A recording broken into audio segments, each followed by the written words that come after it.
Hello champions, welcome to Vedantu 8910 channel. నా పేరు అజయ్ కుమార్, మీ biology master teacher.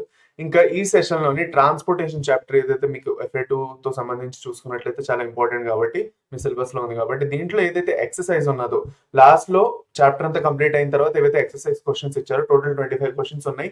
ఆ 25 క్వశ్చన్స్ లో ఇవాళ మనం పార్ట్ 1 ఇవాళ 13 క్వశ్చన్స్ కంప్లీట్ చేసుకుంటాం. ఆ 13 క్వశ్చన్స్ కి ఆన్సర్స్ అనేది మనం ఎలా అప్రోచ్ అవ్వాలి అంటే నేను ఇచ్చిన ఆన్సర్స్ మీరు రాయాలని లేదు, కానీ ఆన్సర్స్ అనేది ఎలా అప్రోచ్ చేయాలి, ఎలా రాయాలి ఆన్సర్స్ ఒక్కొక్క క్వశ్చన్ కి అన్ని మనం డిస్కస్ చేసుకోబోతున్నాం. చాలా ఇంపార్టెంట్, ఎందుకంటే ఈ పర్టికులర్ ఎక్సర్సైజ్ నుంచి బోల్డ్ అని క్వశ్చన్స్ రావడానికి మీకు ఛాన్సెస్ ఉన్నాయన్నమాట. నెంబర్ ఆఫ్ క్వశ్చన్స్ దీని నుంచి స్పాట్ చేయొచ్చు మీరు పేపర్ లో, అది అనమాట. So that's why let's begin this session without any delay. సో ఇవాళ సెషన్ మనం ఎక్కువ కూడా డిలే చేయట్లేదు, as I told. Okay, will come straight to the point. And the first question we're dealing with is what is transport system, how does this help the organism. So ఇది as a whole plants లో అయినా animals లో అయినా అందరిలోని transportation ఏదైతే ఉన్నదో అంటే circulatory system ఏదైతే ఉందో మనలోని ప్లాంట్స్ లో ఏదైతే ట్రాన్స్పోర్ట్ సిస్టమ్ ఉందో అది ఎలా యూస్ఫుల్, ఎలా యాక్చువల్ గా హెల్ప్ చేస్తున్నది వేరే వేరే ఆర్గానిజమ్స్ ని అని చెప్తున్నారు.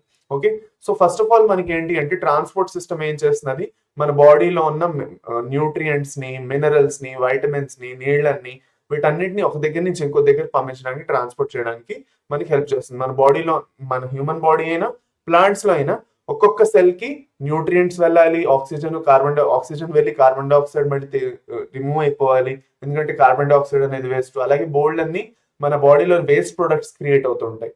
యూస్ఫుల్ ప్రొడక్ట్స్ ఎప్పుడైతే మనం యూస్ చేస్తున్నామో బోల్డ్ అని వేస్ట్ అనేది క్రియేట్ అవుతుంది. ఇప్పుడు మనం చాలా మంచి టేస్టీ ఫుడ్ తింటాము, నీళ్ళది తాగుతాము, but we actually excrete in the form of urine and fecal matter కదా. ఇలా ఎందుకు జరుగుతున్నది అంటే we have to remove a lot of waste from our body, okay, which is not good for us.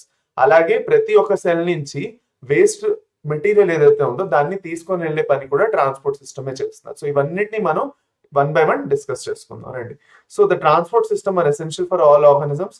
They ensure that cells receive essential materials and remove waste. ఏదైతే కావాల్సిన ఉన్నాయో అది వస్తున్నాయి. Cells need nutrients like amino acids, fatty acids, vitamins, minerals, water. These nutrients are also absorbed from food and drinks that we consume. Okay, and oxygen is necessary for cellular oxidation process. Oxygen దానికోసం కావాలి. It must be transported to all the cells of the body. Carbon dioxide is the byproduct of cellular metabolism, needs transportation to the lungs for elimination. Elimination అంటే remove చేయాలి. It's a waste product. It's a waste product అన్నమాట. మన బాడీకి అది waste. Waste materials produced in cell require transport for their disposal. Hormones crucial for bodily functions are produced by various endocrine glands. They also depend upon transport system for their function, and the failure of transport system can result in a disease. అది అన్నమాట. అందుకు మనకి transport system అనేది important అని చెప్తాం. So one by one ఎప్పుడు ఒక విషయం మనం గుర్తుపెట్టుకోవాల్సింది ఏంటంటే ఎప్పుడైనా ఇలాంటి క్వశ్చన్ వచ్చినప్పుడు ఇది ఎక్కువ మార్క్స్ కి వస్తుంది కాబట్టి మీరు ఎప్పుడు పాయింట్ వైజ్ రాయడానికి ట్రై చేయండి. ఒక్కొక్క సెంటెన్స్ ఒక పాయింట్ లో పెట్టేసేయండి, సింపుల్. ఎప్పుడైతే మనం పారాగ్రాఫ్ గా ఆన్సర్ ని రాస్తామో పారాగ్రాఫ్ ఆన్సర్ రాసినప్పుడు ఏమవుతుందంటే ఎగ్జామినర్ కి దాంట్లో ఆన్సర్ వెతకాల్సి వస్తుంది, ఇంపార్టెంట్ టర్మ్స్ వెతకాల్సి వస్తుంది. సో అలా చేయకుండా మీరు ఎప్పుడైతే పాయింట్ వైజ్ రాస్తారో మీ ఆన్సర్ కొంచెం పెద్దగా కనిపిస్తుంది, నెంబర్ 1. నెంబర్ 2, ఇంకా డీటెయిల్డ్ గా మీరు రాసినట్టు కూడా కనిపిస్తుంది. ఒక్కొక్క పాయింట్ మీకు వాళ్ళకి వెతకడానికి ఈజీగా ఉంటుంది. మీరు ఏవైతే టర్మ్స్ మెన్షన్ చేయాలో, న్యూట్రియన్స్ లేదంటే ఆక్సిజన్, కార్బన్ డైఆక్సైడ్ గురించి అయినా, ఫ్యాటీ యాసిడ్స్, వైటమిన్స్, మినరల్స్, ఇవన్నీ వేస్ట్ రిమూవ్ చేయడం, ఎసెన్షియల్ మెటీరియల్స్ ని ట్రాన్స్పోర్ట్ చేయడం, ఇవన్నీ టర్మ్స్ ఏవైతే మీరు వాడతారో అవన్నీ అక్కడ క్లియర్ గా కనిపించడం అనేది జరుగుతుంది. So that's why it is important that you do that. Okay, అది అనమాట. నెక్స్ట్ ఇప్పుడు ఫర్దర్ మనం వెళ్తే నెక్స్ట్ క్వశ్చన్ కి వెళ్దాం. So this is with respect to first question. Second question తో మాట్లాడినట్లయితే what is the relationship between blood and plasma. Blood అంటే ఏంటి, ప్లాస్మా అంటే ఏంటి? మన బాడీలో బ్లడ్ అనేది ఏదైతే ఉందో it is the liquid connective tissue. దీన్ని మనం ఏమంటాం, లిక్విడ్ కనెక్టివ్ టిష్యూ అంటాం. ఇది ఏం చేస్తున్నది అంటే మన బాడీ అంతట్లో న్యూట్రియంట్స్ ని, గ్యాసెస్ ని ట్రాన్స్పోర్ట్ చేస్తున్నది, అక్కర్లేని వేస్ట్ మెటీరియల్స్ కూడా పికప్ చేసుకుంటున్నది. సో దీంట్లో ఒక బ్లడ్ లో ఏంటుంటుంది, blood is made up of 2 components. Blood is made up of 2 components. ఏంటది? One is the elements, blood లో కొన్ని ఎలిమెంట్స్ ఉంటాయి, అది కాకుండా ప్లాస్మా ఉంటుంది. మీరు టిష్యూ చాప్టర్ లో చదివి ఉంటారు 9th క్లాస్ లో. సో 9th లో మీరు టిష్యూస్ చదవంటే మీకు గుర్తొస్తుంది. ఎలిమెంట్స్ లో మనకి ఏమేమి వస్తాయి, ఆర్బీసీస్, డబ్ల్యూబీసీస్, ఇంకా ప్లేట్లెట్స్ అనేవి ఉంటాయి. ఓకే, ప్లాస్మా గురించి మాట్లాడుకున్నట్లయితే ప్లాస్మా 90 to 95% నీళ్ళే ఉంటుంది. మిగతా 5% ఏముంటాయంటే ప్రోటీన్స్ అవన్నీ ఉంటాయి అన్నమాట. ప్రోటీన్స్ అండ్ అయాన్స్ ఉంటాయి, కొన్ని క్లోరిన్ అవన్నీ ఉంటాయి. సో ఈ ప్రోటీన్స్ ఏవైతే ఉన్నాయో these are very much important. దీంట్లో different different types of proteins ఉన్నాయి, ఆల్బుమిన్, గ్లోబులిన్ అవన్నీ ఉంటాయి. ఏదైతే మీకు అంత అవసరం లేదు, కానీ అన్నిటికన్నా ఇంపార్టెంట్ ఏంటి అంటే మనకి ఓకే ప్లాస్మా గురించి. Plasma is the liquid component అన్నమాట. ప్లాస్మా వల్ల యాక్చువల్ గా లిక్విడ్ కాంపోనెంట్ అనేది వస్తున్నది బ్లడ్ లోని. ఓకే, బ్లడ్ లోని ఒక part plasma. So what is the relationship between blood and plasma అంటే blood is the liquid connective tissue and plasma is a part of blood. Okay, అర్థమైందా? which actually contains water, hormones, salts, waste products ఇవన్నీ ఉంటాయి అన్నమాట. అది transport చేస్తున్నారు. Proteins, digested food, hormones, salts and waste product constituting 90% water transports these substances throughout the body while red and white blood cells and platelets are suspended within it. అందులోని red blood cells, white blood cells ఇంకా platelets suspend ఇలా float అయ్యి ఉంటాయి అన్నమాట. Okay, ఇప్పుడు normal గా ఒక చిన్న మీరు చెరువు తీసుకుంటే దాంట్లో పువ్వులు ఏమైనా ఉంటే పువ్వులు ఎలా తేలుతూ ఉంటాయో అలాగా ఈ ఆర్బీసీస్, డబ్ల్యూబీసీస్, ప్లేట్లెట్స్ అలా తేలుతూ ఉంటాయి అన్నమాట. Okay, like that. So simple గా ప్లాస్మాలో ఇవన్నీ సస్పెండ్ అయి ఉన్నాయి.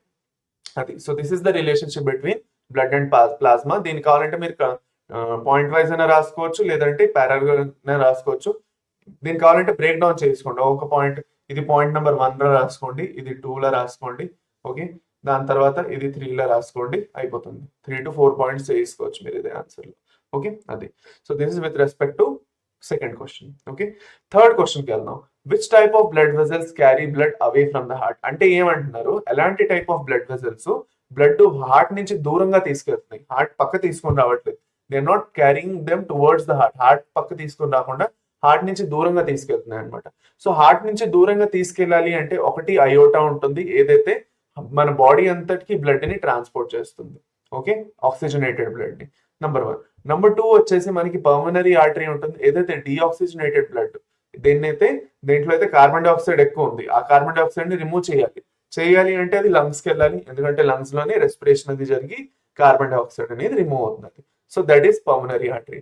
లాస్ట్ ది కొరోనరీ ఆర్టరీ, ఏదైతే మనం హార్ట్ లో ఉన్న మజిల్స్ ఏవైతే ఉన్నాయో కార్డియాక్ మజిల్స్, ఆ కార్డియాక్ మజిల్స్ కి బ్లడ్ సప్లై చేయాలి so that they keep beating all the time, because see cardiac muscles are the only muscles that are actually working 24/7.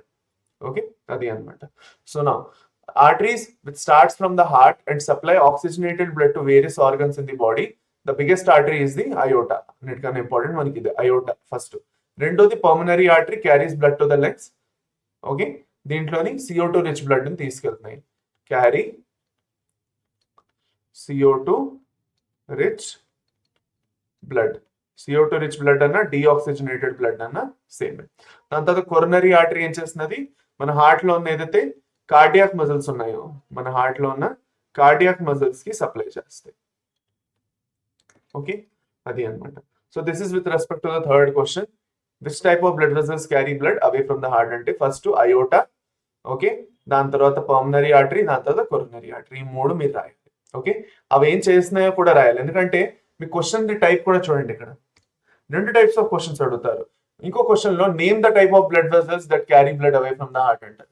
For suppose which అని కాకుండా name అన్నారంటే iota, pulmonary artery, coronary artery అని రాసి వదిలేయాలి. లేదు which type of blood అన్నారంటే అవి actual గా ఏం చేస్తున్నాయో కొంచెం రాయాలి. అయోటా బాడీ అంతటికి ఆక్సిజనేటెడ్ బ్లడ్ ని సప్లై చేస్తున్నది, పల్మనరీ ఆర్టరీ బ్లడ్ లంగ్స్ కి తీసుకెళ్తున్నది డిఆక్సిజనేటెడ్ బ్లడ్ ని ఆక్సిజనేట్ చేయడానికి, కొరోనరీ ఆర్టరీ ఏం చేస్తున్నది మనం హార్ట్ లో ఉన్న మజిల్స్ కి బ్లడ్ ని సప్లై చేస్తున్నది అనేసి కొంచెం డిస్క్రైబ్ చేసి రాస్తే మీకు ఫుల్ మార్క్స్ పడతాయి. అది అన్నమాట. Okay, next question. What are the 3 main types of blood vessels in the body? Okay, 3 types of blood vessels ఏంటంటే ఉంటాయంటే మనకి చాలా easy, not so hard. Arteries, veins ఇంకా కెపిలరీస్. ఆర్టరీస్ అనేవి ఆక్సిజనేటెడ్ బ్లడ్ ని క్యారీ చేస్తాయి. ఓకే, వెయిన్స్ అనేవి deoxygenated blood ని క్యారీ చేస్తాయి. ఇక కెపిలరీస్ ఏవైతే ఉన్నాయో అవి యాక్చువల్ గా 2, ఒక పక్కవి ఆక్సిజనేటెడ్, ఇంకో పక్క డిఆక్సిజనేటెడ్, బోత్ రెండుని క్యారీ చేస్తాయి అవి. ఓకే, అది అన్నమాట. So these are the 3 types of blood vessels in the body. అంతే, దీనికన్నా ఎక్కువ మనం డిస్క్రైబ్ చేయక్కర్లేదు. కావాలంటే మీరు ఇదే రాసుకోవచ్చు. Arteries carry oxygenated blood, veins carry deoxygenated blood, capillaries carry both oxygenated and deoxygenated blood అని మీరు రాసుకోవచ్చు. ఓకే, అది రైట్. నెక్స్ట్ క్వశ్చన్ పక్క వెళ్దాం. Which is the largest artery in the body? Why is it the largest? ఏది largest artery? మన బాడీలో అన్నిటికన్నా పెద్ద ఆర్టరీ ఏది? Okay, which is the largest artery in the body? అన్నిటికన్నా పెద్ద ఆర్టరీ ఏమిటి? అండ్ దాన్ని మనం అంత లార్జెస్ట్ అని ఎందుకు అంటున్నాము? Iota is the biggest artery in the body. Iota, systemic iota అని కూడా అంటాం దీన్ని. Okay, is the biggest artery in the human body. It is big in size because it has to supply oxygenated blood to the all the body parts except lungs. ఎందుకంటే lungs కి pulmonary artery అనేది వెళ్తున్నది. Okay, pulmonary artery వెళ్తున్నది కాబట్టి lungs తప్ప మిగతా అన్ని చోట్ల ఇది oxygenated blood ని ఏం చేస్తున్నది? సప్లై చేస్తున్నది. ఓకే, సో లంగ్స్ కి మరి ఆక్సిజనేటెడ్ బ్లడ్ అక్కర్లేదా అంటే కావాలి, బట్ లంగ్స్ అక్కడ ఆక్సిజనేట్ చేసుకుంటున్నాయి కాబట్టి దే విల్ సప్లై, అక్కడ సప్లై ఉంటుంది, no need to worry. But ఇక్కడ అయోటా ఏదైతే ఉన్నదో aorta will be transporting most of the oxygenated blood to the body. Okay, ఎందుకంటే లెఫ్ట్ వెంట్రికల్ నుంచి అయోటాకి ఫస్ట్ ఆక్సిజనేటెడ్ బ్లడ్ ఏదైతే ఉందో అది పంప్ అవుతుంది. ఆ ఆక్సిజనేటెడ్ బ్లడ్ మొత్తం బాడీలో ఉన్న సెల్స్ అన్నిటికీ డిస్ట్రిబ్యూట్ చేయాలి. సో అంత బాడీలో ఉన్న సెల్స్ అన్నిటికీ డిస్ట్రిబ్యూట్ చేసి మెయిన్ పైప్ అనమాట. అది అన్నిటికన్నా పెద్ద పైప్, ఇంత దొడ్డ పైప్ ఉంటుంది అనమాట. సో అంత పెద్దది కాబట్టి అంత బ్లడ్ ని హ్యాండిల్ చేయాలి కాబట్టి it will be the largest artery in the human body. అది ఎందుకు లార్జెస్ట్ కూడా చెప్పేసాను అంతే, దీని తప్ప దీంట్లో పెద్దగా ఇంకేమీ లేదు. Okay, right. నెక్స్ట్ క్వశ్చన్ చూసుకుందాం. Which blood vessel carries blood for oxidation? ఏ బ్లడ్ వెజల్ ఆక్సిడేషన్ కోసం carries blood for oxidation? Oxidation అంటే ఏమిటి? ఆక్సిడేషన్ కాకుండా ఆక్సిజనేషన్ అనాలి. ఆక్సిజనేషన్ అంటే ఇంకా బెటర్ అవుతుంది. ఆక్సిజనేషన్ అంటే ఏంటి? ఆక్సిజన్ యాడ్ చేయడం. ఓకే, ఒక బ్లడ్ ని ఆక్సిజనేట్ చేయడం. ఇప్పుడు డీఆక్సిజనేటెడ్ బ్లడ్ ఉంది కదా. సో డీఆక్సిజనేటెడ్ బ్లడ్ లో ఏం ఎక్కువ ఉంటుంది? కార్బన్ డైఆక్సైడ్ చాలా ఎక్కువ ఉంటుంది. ఓకే, సో ఈ డీఆక్సిజనేటెడ్ బ్లడ్ నుంచి ఆక్సిజనేటెడ్ బ్లడ్ ఫామ్ చేయాలి, ఏదైతే మన బాడీకి అవసరం. ఇది మన లంగ్స్ లో జరుగుతుంది. ఈ ప్రాసెస్ ఏదైతే ఉందో దీన్ని మనం ఏమంటాం? ఆక్సిజనేషన్ అంటాం. ఆక్సిజనేషన్. ఓకే, ఈ ఆక్సిజనేషన్ అనేది జరగాలి అంటే పల్మనరీ ఆర్టరీ ఏదైతే ఉందో రైట్ వెంట్రికల్ నుంచి ఏదైతే బ్లడ్ పంప్ అవుతుందో పల్మనరీ ఆర్టరీలో అది తీసుకెళ్లి లంగ్స్ వరకు వెళ్ళాలి. ఇంక దాన్ని ఆక్సిజనేట్ చేయాలి. చేస్తే ఇక్కడ ఏముంటుంది? ఆక్సిజన్ రిచ్ బ్లడ్ అనేది ఉంటుంది. ఓకే, అది అన్నమాట. It will be supplied to first heart with the help of pulmonary vein, దాని తర్వాత ఫర్దర్ వెళ్తుంది. ఓకే, అది అన్నమాట. Next question. Name the structures which are present in veins and lymph ducts and absent in arteries. Veins ఇంకా lymph ducts లోని ఒక structure ఉంది కానీ ఆర్టరీస్ లో లేదు. దాని పేరు ఒకటే చెప్పాలి. ఏమిటవి? వాల్వ్స్. అర్థమైందా? Valves are present in veins and lymphatic ducts where are there absent in arteries. Valves open close అవి చేయడానికి హెల్ప్ చేస్తాయి అన్నమాట. పర్టికులర్ ఏవైతే బార్డర్స్ ఉంటాయో కొన్ని చోట్ల ఒక దగ్గర ఆగి ఇంకో దగ్గర నుంచి మళ్ళీ అలా కంటిన్యూ అవుతూ ఉండాలి. So there are some limitations. So ఆ లిమిటేషన్స్ దగ్గర బార్డర్స్ దగ్గర వాల్వ్స్ ఉంటాయి.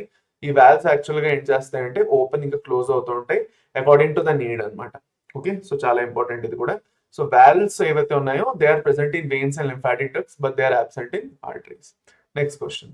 What is the use of platelets? 8th question గురించి మాట్లాడుకుంటున్నాం. చాలా ఇంపార్టెంట్ క్వశ్చన్ ఇది. సో ప్లేట్లెట్స్ ఇంపార్టెన్స్ ఏంటి? ప్లేట్లెట్స్ ఇంపార్టెన్స్ మెయిన్ గా బ్లడ్ క్లాటింగ్ లోనే ఉంది. మనది ఎప్పుడైతే ఎలాంటి ఇంజరీ జరిగినా, మనకి ఎలాంటి కట్ అయినా, లేదంటే మనం ఆడుకుంటున్నప్పుడు దెబ్బ తగిలినప్పుడు మనకి బ్లడ్ ఏదైతే వస్తుందో ఆ రక్తం అనేది గడ్డకట్టేస్తుంది. Why this is happening? Because of the action of platelets and lot of other factors that are present in the blood. వాటిని మనం క్లాటింగ్ ఫ్యాక్టర్స్ అంటాం. సో ప్లేట్లెట్స్ ఏం చేస్తున్నాయి? ప్లేట్లెట్స్ అనేవి ఒక కాంపోనెంట్ ని రిలీజ్ చేస్తాయి, ఏదైతే మీ బుక్ లో ఇచ్చి ఉంటారు మేము. ఓకే, సో ఆ కాంపోనెంట్ పేరే ప్లేట్లెట్స్ రిలీజ్ థ్రోంబోప్లాస్టిన్.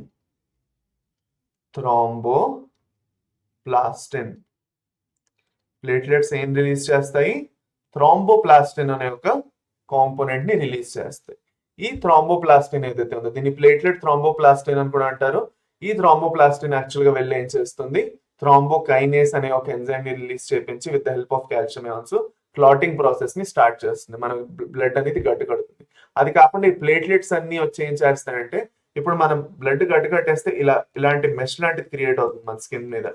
ఇలా మనం మైక్రోస్కోప్ పెట్టుకొని చూసామంటే ఇలా కనిపిస్తుంది అనమాట. ఈ ఈ పర్టికులర్ దీని వెనకాతల ఏవైతే ప్లేట్లెట్స్ ఉన్నాయో స్టక్ అయి ఉండిపోతాయి అనమాట. ఈ ప్లేట్లెట్స్ ఏవైతే ఉన్నాయో అవి స్టక్ అయి ఉండిపోతాయి, అవి వెళ్ళలేవు అనమాట బయటికి. సో దానివల్ల ఆ ప్లేట్లెట్స్ వచ్చి అక్కడ అలా ఉండిపోవడం వల్ల మిగతా బ్లడ్ లో ఏవైతే కాంపోనెంట్స్ ఉన్నాయో, డబ్ల్యూబీసీస్, ఆర్బీసీస్ ఏవైతే ఉన్నాయో, అంటే red blood cells, white blood cells, అవి కూడా స్టక్ అయిపోయి ఉండిపోతే అవి కూడా వెళ్ళవు. సో స్ట్రాంగ్ ప్లేట్లెట్ ప్లగ్ అంటే ఇప్పుడు ఫర్ సపోజ్ ఒక పైప్ నుంచి ఒక పర్టికులర్ ట్యాప్ ఉంది అనుకోండి, ఆ ట్యాప్ నుంచి చాలా నీళ్ళు వేస్ట్ అవుతున్నాయి. సో ఏం చేస్తారు, ఒక చిన్న క్లోత్ తీసుకుంటారు, క్లోత్ ని ఇలా చుడతారు, చుట్టి ఆ ట్యాప్ లోని ఇలాగా ఇన్సర్ట్ చేస్తారు. అలా చేసినప్పుడు ఏమవుతుందంటే ఆ నీళ్ళు అనేవి లీక్ అవడం ఆపేస్తాయి. ఆ క్లోత్ ఏదైతే ఉందో ఆ నీళ్ళ ఫోర్స్ ని ఆపేసి వచ్చేస్తుంది. అలాగే ఈ ప్లేట్లెట్స్ కూడా ఏం చేస్తాయంటే వచ్చి ఒక ప్లేట్లెట్ ప్లగ్ లా ఫామ్ చేస్తాయి. So that is the platelet plug basically. So ఎప్పుడైతే ఈ ప్లేట్లెట్ ప్లగ్ అనేది ఫామ్ అయిందో బ్లడ్ ఏదైతే లాస్ అవుతుందో అది అవ్వకుండా తగ్గిపోతుంది అనమాట. ఓకే, అది దాని తర్వాత మెల్లిమెల్లిగా మొత్తం రిపేర్ అది జరుగుతుంది. సో బేసిక్ గా ప్లేట్లెట్స్ బ్లడ్ క్లాట్ అవడంలో హెల్ప్ చేస్తున్నాయి. క్లాట్ అయ్యి బ్లడ్ ఏదైతే బ్లడ్ పోతే బ్లడ్ లాస్ ఏదైతే ఉందో, బ్లీడింగ్ ఏదైతే ఉందో, ఎక్సెసివ్ బ్లీడింగ్ ని ప్రివెంట్ చేస్తాయి. ఎందుకంటే చాలా ఎక్కువ బ్లీడింగ్ అయిపోయింది అనుకోండి, ఇప్పుడు మీరు ఆలోచిస్తున్నారు ఈ బ్లీడింగ్ అయిపోతే ఏంటి ప్రాబ్లం అనుకోవచ్చు మీరు.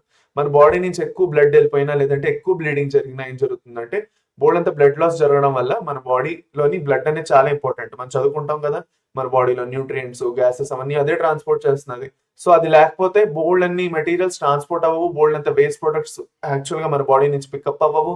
సో మొత్తం అల్లకల్లం అయిపోతుంది బాడీ అంతా, చాలా ప్రాబ్లం క్రియేట్ అవుతుంది. So that's why to stop bleeding it is very much important to stop bleeding and to clot the blood when bleeding is happening, and this is aided by the platelets and lot of other clotting factors that are present in the blood. Okay, దీంట్లో calcium కూడా ఒక మంచి important factor అన్నమాట అది. So next okay, so what is the use of platelets అయిపోయింది. Write the differences between systole and diastole. Okay, write the difference between systole and diastole. ఇప్పుడు differences between వస్తున్న question. Okay, systole ఇంకా diastole. Systole అంటే ఏంటి, contraction. Diastole అంటే ఏంటి, relaxation అన్నమాట. అంటే ఏట్రియల్ సిస్టోల్ అంటే కాంట్రాక్ట్ అవడం, డయాస్టోల్ అంటే రిలాక్స్ అవడం. ఎప్పుడైనా గుర్తుపెట్టుకోండి, కాంట్రాక్ట్, రిలాక్స్. ఇలా బిగించుకోవడానికి కాంట్రాక్షన్ అంటాం, ఇలా రిలాక్స్ అవడానికి డయాస్టోల్ అంటాం. So contraction, systole, diastole, relaxation. So systole అంటే ఏంటి, కాంట్రాక్షన్, కాంట్రాక్షన్ ఫేజ్ ని సిస్టోల్ అంటాం, రిలాక్సేషన్ ఫేజ్ ని డయాస్టోల్ అంటాం. సిస్టోల్ లో బ్లడ్ హార్ట్ త్రూగా సర్క్యులేట్ అవుతుంది, డయాస్టోల్ లో బ్లడ్ వేరే వేరే పార్ట్స్ కి వెళ్తున్నది. Systolic pressure is higher and occurs during ventricular contraction. Okay, diastolic pressure అనేది తక్కువ ఉంటుంది. మనకి ఏదైతే మన బ్లడ్ ప్రెషర్ చెక్ చేస్తారో యాక్చువల్గా సిస్టోల్ బై డయాస్టోల్ చూస్తారు. మన సిస్టోల్ ఏదైతే ఉందో దట్ ఈస్ యాక్చువల్లీ 120 mmHg, ఇంకా డయాస్టోల్ ఏదైతే ఉందో అది 80 mmHg వరకు ఉంటుంది. అందుకే మన బ్లడ్ ప్రెషర్ ఏదైతే ఉందో ఎలా రాస్తాం, బీపీ స్టాండర్డ్ బ్లడ్ ప్రెషర్ ఏదైతే ఉందో 120/80 mmHg అని రాస్తాం. 120/80 mmHg. So 120 is the systolic pressure, 80 is the diastolic. ఎవరికైనా బ్లడ్ టెస్ట్ అంటే బీపీ టెస్ట్ చేస్తే చూసారు కదా, ఒక బెల్ట్ అది వేస్తారు, ఇలా ఇలా ఒక బెలూన్ ని ఇచ్చేస్తారు. ఓకే, చేసిన తర్వాత ఏమవుతుంది, అక్కడ ఇలాగా బల్జ్ అవుతుంది. బల్జ్ అయ్యి ప్రెషర్ ఎంత అయితే ఉందో అక్కడ ఉన్న బ్లడ్ వెజల్స్ లో అది క్యాల్కులేట్ చేస్తుంది. ఓకే, నెక్స్ట్ ఆర్టరీస్ ఇంకా వెయిన్స్ మధ్యన ఉన్న డిఫరెన్స్ ఏంటి, what is the difference between veins and arteries. ఇప్పుడు మనకు తెలుసు వెయిన్స్ లోని ఆక్సిజనేటెడ్ కాదు డీఆక్సిజనేటెడ్ బ్లడ్ ట్రాన్స్పోర్ట్ అవుతున్నది, ఆర్టరీస్ లోని ఆక్సిజనేటెడ్ బ్లడ్ ట్రాన్స్పోర్ట్ అవుతున్నది. ఆర్టరీస్ అనేవి హార్ట్ నుంచి ఆక్సిజనేటెడ్ బ్లడ్ ని బాడీ ఎంతటికి తీసుకెళ్తున్నాయి. So they are moving away from the heart. Okay, ఏవైతే వెయిన్స్ ఉన్నాయో అవి డిఆక్సిజనేటెడ్ బ్లడ్ ని హార్ట్ వరకు తీసుకొని వస్తున్నాయి, so that it can be pump to the lungs. So they are coming towards heart. But ఇక్కడే మెయిన్ గా మనకి ఒక ఎక్సెప్షన్ వస్తుంది. పల్మనరీ వెయిన్ యాక్చువల్ గా హార్ట్ పక్క వస్తున్నది ఆక్సిజనేటెడ్ బ్లడ్ తీసుకుని, పల్మనరీ ఆర్టరీ హార్ట్ నుంచి దూరంగా వెళ్తున్నది. So that is the exception that we have to remember. అదొక ఎక్సెప్షన్ మనం గుర్తుపెట్టుకోవాలి. ఓకే, సో 1 by 1 చూసుకుందాం. Move towards the heart, moves away from the heart, collects blood from the body organs, distributes blood to the body organs. Arteries blood pressure తక్కువ ఉంటుంది, veins చాలా thin గా ఉంటాయి. Blood pressure arteries లో చాలా ఎక్కువ ఉంటుంది, ఎందుకంటే బోల్డ్ అంత బ్లడ్ వస్తున్నది అయోటా నుంచి. సో ప్రెషర్ చాలా ఎక్కువ ఉంటుంది ఆర్టరీస్ లోని. సో దాన్ని బట్టి థిక్ గా ఉంటాయి ఆర్టరీస్. వాల్వ్స్ ఉంటాయి, వాల్వ్స్ ఉండవు ఆర్టరీస్ లోని. వెయిన్స్ లో వాల్వ్స్ ఉంటాయి, లింఫాటిక్ డక్ట్స్ లో కూడా వాల్వ్స్ ఉంటాయి. దాని తర్వాత carry deoxygenated blood except pulmonary vein, carry oxygenated blood except pulmonary artery. Veins start in blood capillaries, vein arteries end in capillaries. Capillaries లో ఎండ్ అవుతాయి, వెయిన్స్ అక్కడ నుంచి స్టార్ట్ అవుతాయి. They can be seen subcutaneously. మనకి చూసుకున్నట్లయితే మనకి blue green colour లోని మనకి మన బ్లడ్ వెజల్స్ కొన్ని కనిపిస్తాయి. ఇక్కడ ఇక్కడ మనకి చేయని మనం చూసుకున్నట్లయితే కనిపిస్తాయి. ఈ గ్రీన్ కలర్ వే వెయిన్స్ అన్నమాట. ఆర్టరీస్ ఎప్పుడు మీద ఉండవు. మన బాడీలోని ఏవైతే ఆర్టరీస్ ఉన్నాయో the arteries are never actually present up. ఇక్కడ మీదన ఆర్టరీస్ ఎప్పుడు ఉండవు, ఎప్పుడు వెయిన్సే ఉంటాయి. Okay, next they are deep seated, లోపల ఉంటాయి ఆర్టరీస్. ఓకే, ఇది main difference between veins and arteries. Main ఏంటంటే veins deoxygenated blood. Okay, deoxygenated blood ఉంటుంది దీంట్లోని. ఆర్టరీస్ లో ఏ బ్లడ్ ఉంటుంది? Oxygenated blood. ఓకే, ఈ పాయింట్స్ మీరు రాస్తే ఫుల్ మార్క్స్. ఓకే, పదండి నెక్స్ట్. జైలం ఇంకా ఫ్లోయం మధ్యన ఉన్న డిఫరెన్స్ చాలా ఎక్కువ ఉన్నాయి. సో 1 by 1 నేను నోట్ నుంచి చెప్తాను. జైలం అనేది మనకు తెలుసు నీళ్లు ఇంకా మినరల్స్ ని ట్రాన్స్పోర్ట్ చేస్తున్నది. ఫ్లోయం అనేది ఫుడ్ మెటీరియల్స్ ని ట్రాన్స్పోర్ట్ చేస్తున్నది. జైలంలో 4 ఎలిమెంట్స్ ఏంటి? Tracheids, vessels, fibres, parenchyma. ఫ్లోయంలో sieve tubes, sieve cells, companion cells. Okay, phloem fibres, phloem parenchyma. జైలంలోని only xylem parenchyma living tissue. ఫ్లోయంలోని phloem parenchyma, sieve tubes, sieve cells, companion cells అన్ని living. Only phloem fibres are the dead tissues. Versus జైలంలోని tracheids, vessels, xylem fibres ఇవన్నీ dead tissues కింద వస్తాయి. So జైలంలో 4 components ఉంటాయి. ఏంటవి? Tracheids, vessels, fibres, parenchyma. So tracheids ఏవైతే ఉన్నాయో, వెజల్స్ ఏవైతే ట్రకీట్స్, వెజల్స్ ఇంకా ఫైబర్స్ ఏవైతే ఉన్నాయో జైలంలో all dead parts, dead cells అనమాట. స్క్లెరెంకైమాటస్ అవి. ఓన్లీ ఏదైతే లివింగ్ టిష్యూ ఉందో that is xylem parenchyma. Phloem పక్క వచ్చేద్దాం. ఫ్లోయం పక్క sieve tubes, sieve cells, companion cells ఇంకా ఫ్లోయం ప్యారెంకైమా ఇవన్నీ ఏవైతే ఉన్నాయో living cells. Only phloem fibres ఏవైతే ఉన్నాయో they are the dead cells.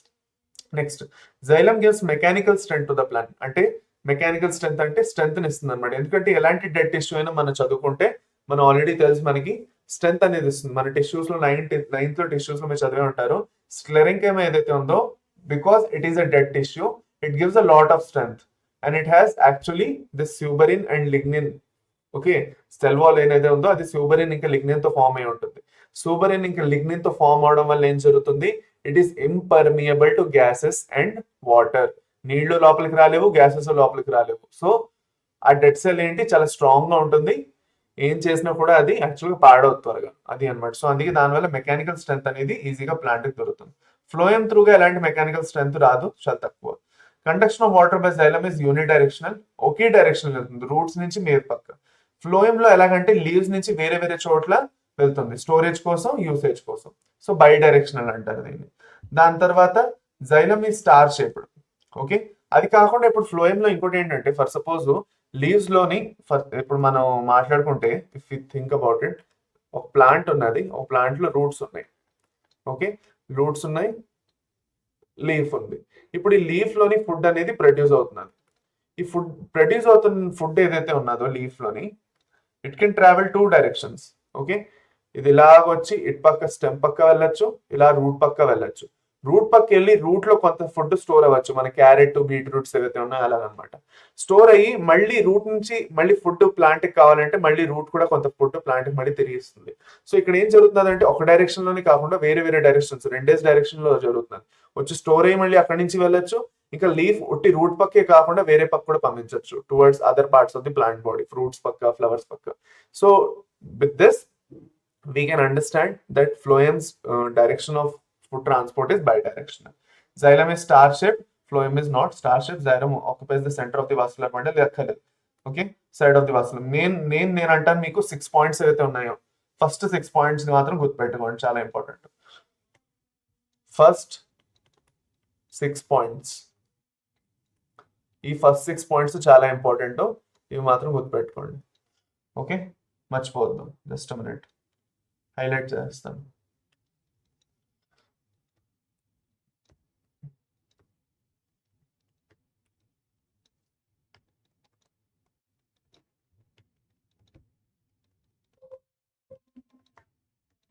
అంతవరకు గుర్తుపెట్టుకోండి. ఓకే, అది next question. Explain the way how plants absorb water from the soil. అంటే ప్లాంట్స్ అనేవి నీళ్ళు ఎలాగా తీసుకుంటున్నాయి సాయిల్ నుంచి అంటే ఫస్ట్ ఆఫ్ ఆల్ మన ప్లాంట్స్ ఏవైతే ఉన్నాయో మన ప్లాంట్ రూట్స్ ఉంటాయి కదా, మన ప్లాంట్స్ లోని రూట్స్ ఉంటాయి. ఈ రూట్స్ లోని రూట్ హెయిర్స్ అనే కొన్ని స్ట్రక్చర్స్ ఉంటాయి. రూట్స్ లో ఏముంటాయి? రూట్ హెయిర్స్ ఉంటాయి. సో ఇఫ్ యు సీ, ఇది మన రూట్ అనుకోండి, ఇది మనకు రూట్ అంటే రూట్ కి బోల్డ్ అని రూట్ హెయిర్స్ ఉంటాయి అన్నమాట. So if this is the root, these are root hairs. ఇప్పుడు ఈ రూట్ హెయిర్స్ ది ఫంక్షన్ ఏంటి అంటే, రూట్ హెయిర్స్ చుట్టూ ఏదైతే నీళ్ల మాలిక్యూల్స్ ఉన్నాయో, వాటర్ మాలిక్యూల్స్ ఉన్నాయో ఆ సాయిల్ లోని,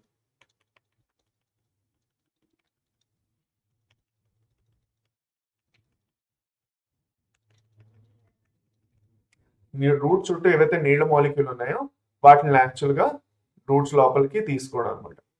ఓకే, తీసుకొని ఆ నీళ్ళని అబ్జార్బ్ చేసుకొని ప్లాంట్ రూట్ కి పంపించడం, రూట్ ఏమో మొత్తం ప్లాంట్ అంతటికి పంపిస్తుంది. ఇలాగా రూట్ లో బోల్డ్ అని హెయిర్స్ ఉంటాయి. బోల్డ్ అని వాటర్ మాలిక్యూల్స్ ని రూట్ లో ట్రాన్స్పోర్ట్ చేస్తాయి. ఈ రూట్ లో ట్రాన్స్పోర్ట్ అయిన బోల్డ్ అని వాటర్ మాలిక్యూల్స్ ప్లాంట్ అంతటికి వెళ్తాయి. Okay, so this is happening because of osmosis. ఎందుకంటే ఎంతైతే బయట ఉన్నాయో, ఎంత నీళ్లు బయట ఉన్నాయో అంత రూట్ లోపల లేవు, లేదంటే అంత రూట్ హెయిర్ సెల్స్ లోపల లేవు. So water transports always from hire concentration to lower concentration, osmosis అంటాం. సో బయట కాన్సన్ట్రేషన్ ఎక్కువ ఉంది నీళ్ళది సాయిల్ లో, ప్లాంట్ లోపల తక్కువ ఉంది, ఎస్పెషల్లీ రూట్ హెయిర్ సెల్స్ లోని.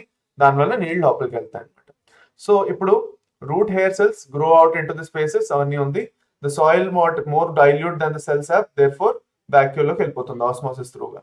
The entry of water dilutes the contents of the root hair, so it becomes weaker than its neighbor. ఇక్కడ ఒక చైన్ రియాక్షన్ క్రియేట్ అవుతుంది అనమాట. బేసిక్ గా ఏం జరుగుతుంది అంటే, ఫస్ట్ ఆఫ్ ఆల్ లైన్ గా మనం కొన్ని సెల్స్ గురించి మాట్లాడుకున్నాం. కొన్ని సెల్స్ ఇలా ఉన్నాయి, లైన్ గా ఇలాగా బోల్డ్ సెల్స్ ఉన్నాయి.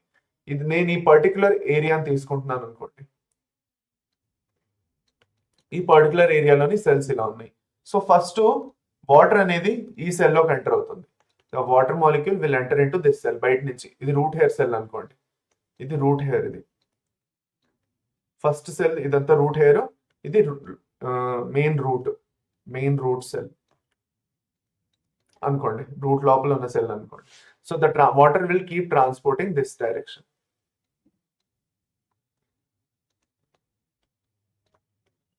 అలాగా ఒక సెల్ నుంచి ఇంకో సెల్కి, ఇంకో సెల్ నుంచి ఇంకో సెల్కి. ఇప్పుడు ఫర్ సపోజ్ ఈ సెల్ కి వచ్చింది అంటే, ఈ సెల్ లో ఎక్కువ నీళ్లు వచ్చేసాయి కాబట్టి ఇక్కడ తక్కువ అయిపోతుంది, ఇక్కడ వచ్చేసాయి కాబట్టి ఇక్కడ తక్కువ అవుతుంది. So to balance the chain of osmotic reactions will take place. Osmosis జరుగుతూ ఉంటుంది, ఒక సెల్ నుంచి ఇంకో సెల్ కి, ఇంకో సెల్ నుంచి ఇంకో సెల్ కి, ఇంకో సెల్ నుంచి, అలాగా నీళ్ళు అనేవి ట్రాన్స్పోర్ట్ అవుతూ ఉంటుంది. Okay, so this procedure actually triggers a chain reaction of movement of water across the plant body. మొత్తం ప్లాంట్ బాడీ అంతట్లోని ఇలాగ ఒక చైన్ రియాక్షన్ అనేది ఫామ్ అవుతుంది. దీనివల్ల ఒక చిన్న ప్రెషర్ అనేది, ఆస్మోటిక్ ప్రెషర్ అనేది క్రియేట్ అవుతుంది. దాన్నే మనం రూట్ ప్రెషర్ అంటాం, which is actually pulling the water upwards. ఇప్పుడు గ్రావిటీ మంది కింద పక్క ఉంది, నీళ్ళు అనేవి మీదకి ఎలా ఎక్కుతున్నాయి అంటే బికాస్ ఆఫ్ దిస్, ఈ ల్యాక్ ఆఫ్ కొంచెం. కానీ ఈ రూట్ ప్రెషర్ వల్ల నీళ్ళు ఎక్కువ హైట్ వరకు వెళ్ళలేకపోతాయి. అప్పుడే మీరు ట్రాన్స్పిరేషన్ పూల్ చదువుకుంటారు. ఓకే, అది అన్నమాట. Next, what is root pressure, how is it useful to plants? మనం ఇప్పుడే చదువుకున్నాం. Root pressure is the osmotic pressure within the cells of a root system that causes sap to rise through a plant stem to the leaves. Sap అంటే ఏమీ లేదు, ఏదైతే నీళ్లు ఉన్నాయో ఆ సాప్ లోని నీళ్లే కాకుండా కొన్ని మినరల్స్ అవి కూడా ఉంటాయి. ఏవైతే నీళ్ళని పికప్ చేసుకుంటున్నాయో రూట్ హెయిర్ సెల్స్, దాంట్లో కొన్ని మినరల్స్ కూడా ఉంటాయి. సో ఆ మినరల్స్, ఆ వాటర్, వాటి సాల్ట్స్ ఏవైతే ఉన్నాయో వాటన్నింటి కలిపి సాప్ అంటాం. ఈ సాప్ అనేది రూట్ నుంచి స్టెమ్ ఇంకా లీవ్స్ పక్క వెళ్తున్నది కదా. సో అలా జరుగుతున్నది అంటే that is because of root pressure. Root pressure develops due to absorption of water by roots and pushes the water upwards by few meters and is enough to supply water leaves in small plants and small trees. Small plants and small trees లోని నీళ్ళని transport చేయడానికి root pressure సరిపోతుంది. వేరే parts of the బాడీకి నీళ్ళని transport చేయడానికి సరిపోతుంది. So what is root pressure అంటే దాని డెఫినేషన్ రాయండి. The root pressure is the osmotic pressure within the cells of a root system that causes the sap to rise through a plant stem to the leaves in the xylem. Xylem లో జరుగుతున్నది ఇది. Okay, in the xylem. Now number 2, root pressure develops ఎందుకు useful అంటే, it develops due to the absorption of water and actually it helps in the transport of water to stem and leaves in small plants and small trees. Okay, అది అన్నమాట. ఇది మీరు చెప్తారు ఎందుకు అది useful అని. Okay, right. So the 11 questions అయిపోయింది. Next 12th question, phloem is a food source for some animals, how can you justify this statement? ఏమంటున్నారు, ఫ్లోయం అనేది ఫుడ్ సోర్స్ అనమాట. బోల్డ్ మంది యానిమల్స్ ఫ్లోయం మీద డిపెండ్ అవుతాయి ఫుడ్ కోసం. దీన్ని మనం ఎలా జస్టిఫై చేయొచ్చు అంటే ఈజీగా జస్టిఫై చేయొచ్చు, ఎందుకంటే ఫ్లోయం లోని ఫుడ్ అనేది ఉంటుంది, అది ఫుడ్ ని ట్రాన్స్పోర్ట్ చేస్తున్నది. సో అలాంటప్పుడు దాంట్లో ఫుడ్ ఉంది కాబట్టి బోల్డ్ మంది మ్యామల్స్ ఏం చేస్తాయి అంటే, బోల్డ్ అని మ్యామల్స్ మన అంటే ఇప్పుడు మనమే కాకుండా వేరే ఏవైతే యానిమల్స్ ఉన్నాయో మ్యామల్స్, అవి ఏం చేస్తాయంటే they scratch the back of the trees. బయట ఉన్న ఏదైతే పెచ్చు ఉన్నదో ట్రీది దాన్ని స్క్రాచ్ చేస్తాయి, ఇంకా దానిలో ఉన్న ఫుడ్ ఏదైతే ఉందో స్టోరేజ్ ఫుడ్ అవన్నీ తింటాయి అనమాట. ఇది ఎప్పుడు ఎక్కువ జరుగుతుందంటే, చాలా ఫుడ్ ఎప్పుడైతే దొరకదో వాటికి, మంచి వింటర్ టైం అనమాట, ఆ టైంలో ఎలాంటి ఫ్రూట్స్ ఫ్లవర్స్ గ్రో అవ్వట్లేదు. సో అలాంటప్పుడు వేరే ఆప్షన్ లేక అప్పుడు తింటాయి. Wolves do this to young saplings at ground level, and rabbits do this to much to damage the old ones. దాని తర్వాత aphids absorb so much sugar from the phloem that they cannot assimilate all of it and passes out to the anus as sticky syrup called honeydew అనమాట. అది అనమాట. So basic గా బోల్డ్ అన్ని honey bees కూడా బోల్డ్ అంత phloem తినేస్తాయి, అంతా use చేసుకోలేకపోతే కొంత actual గా ఎక్స్క్రీట్ కూడా చేస్తాయి. అది అనమాట. సో బోల్డ్ అన్ని యానిమల్స్ యాక్చువల్ గా ఫుడ్ లాగా వాడుకుంటాయి ఫ్లోయం ని అనేసి మనం జస్టిఫై చేస్తున్నాం. ఓకే, నెక్స్ట్ లాస్ట్ క్వశ్చన్, ఇంకా ఇది fill in the blanks question. దీని తర్వాత మనం నెక్స్ట్ క్లాస్ లో కలుస్తున్నాం ఈ క్వశ్చన్ కంప్లీట్ చేసిన తర్వాత. సో కేర్ఫుల్ గా చూడండి, ఇలాంటి fill in the blanks questions మీకు వస్తాయి. సో మంచిగా చదువుదాం. Read the given para and name the parts of the heart. We have observed that the heart is divided into 4 chambers by muscular structure. Any structure that divides 2 chambers is known as a septum. రెండు chambers మధ్యన ఎలాంటి ఒక wall వచ్చినా ఒక God వచ్చినా దాన్ని septum అంటాం. So the septum that divides the 2 atria can be named as. రెండు ఏట్రియాని డివైడ్ చేస్తుంది కదా, ఆ సెప్టమ్ మీ పేరు ఏమిటి అని అడుగుతున్నారు. ఓకే, ఇంటర్ ఇంటర్ రెండు మధ్యలో అంటే ఇంటర్ వేటి మధ్యలో ఉంది, ఏట్రియా మధ్యన, inter atrial septum. Okay, the septum that divides the 2 ventricles can be named as. రెండు వెంట్రికల్స్ మధ్యన అంటే inter వెంట్రిక్యులార్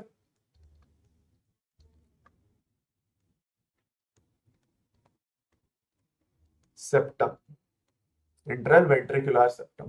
The septum that divides the atrium and the ventricle can be named as ఏంటి, ఏట్రియో, రెండు ఒక ఏట్రియా ఇంకా ఒక ventricle మధ్యన కాబట్టి ఏట్రియో వెంట్రిక్యులార్ వెంట్రిక్యులార్ సెప్టమ్ అంటాం. Okay, first inter atrial septum, దాని తర్వాత ఇంటర్ వెంట్రిక్యులార్ సెప్టమ్, దాని తర్వాత atrioventricular septum. Okay, next, the holes that connect 2 chambers are called apertures. Let us try to name the apertures which connect the atria and the ventricles. Okay, so రెండు chambers ని కొన్ని holes అనేవి connect చేస్తున్నాయి అన్నమాట. Okay, so the aperture that connects right atrium and right ventricle is known as right atrium, right ventricle ఏదైతే connect చేస్తుందో దాన్ని ఏమంటాం, రైట్